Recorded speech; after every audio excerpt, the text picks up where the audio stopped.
There are certain basic through lines, centers of gravity in politics that transcend any given time. So we all know we're in this Trump era. We went Trump, Biden, Trump, and a lot of discussion is about that. But there's a more basic through line that we hear, which is, did you vote for this? People have said that as long as there have been elections, and they often say it when things turn sour. Either they're not going well or they're going worse than people thought they would. And that brings us to a story that is not about all the Trump criticism or what I've told you about the markets rejecting things. It's about how Trump voters feel and why some have clear buyer's remorse. Take Missouri, where there is a rural county where Trump dominated. He won 80% of the vote. That's 4 out of 5 voters. And you go to the coffee shop, 4 out of the 5 people randomly are Trump voters. But many are now unhappy with something he did say he would do, which is strict mass deportation. The reckoning is coming because it's gotten personal in their own community and backyard with an ICE detention. Carol Wei has been there a long time. She came to the U.S. from Hong Kong about 20 years ago. She's got 3 kids. She works 2 waitressing jobs, classic example of a hardworking person in Missouri who apparently is well-liked in her community. But she was denied asylum previously and then was here at one point legally under what they call an order of supervision, which is a temporary way you can stay in the country even without perfect legal status. Her lawyer explains that their argument is they had that.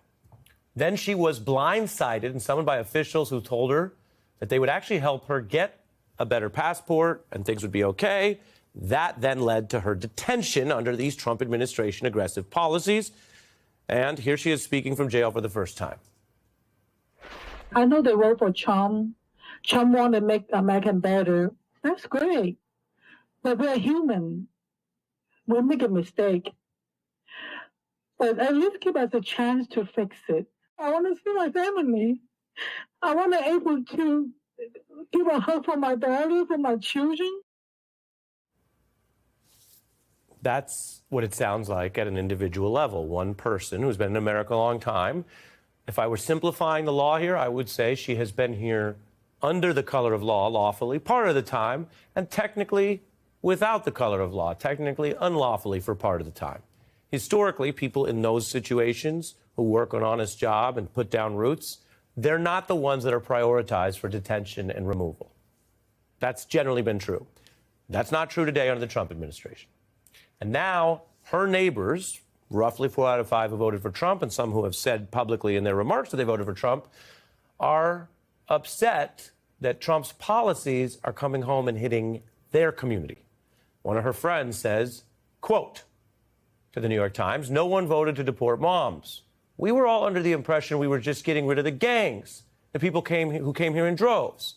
A different individual there said she's exactly the sort of the person you'd want to come to the country. I don't know how this fits into the deportation problem with Trump. And that's the whole point.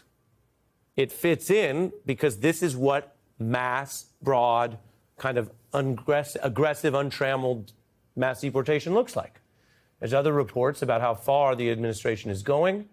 For example, a 4-year-old from Mexico who may have difficulty or lack of access to what is believed to be a life-saving treatment because the family's legal status was revoked. Outrage over 2 high school students detained by ICE. Again, are minors who aren't breaking any other criminal law the priority? And a poll shows a majority of voters now, having let it sunk in for 130 days, think Trump's immigration enforcement has already gone too far. If you look at that percentage, that would naturally include some people who voted for him. And so the question becomes not how do you feel about all this stuff in the abstract, but how do you feel when it comes for you and your friends in your community?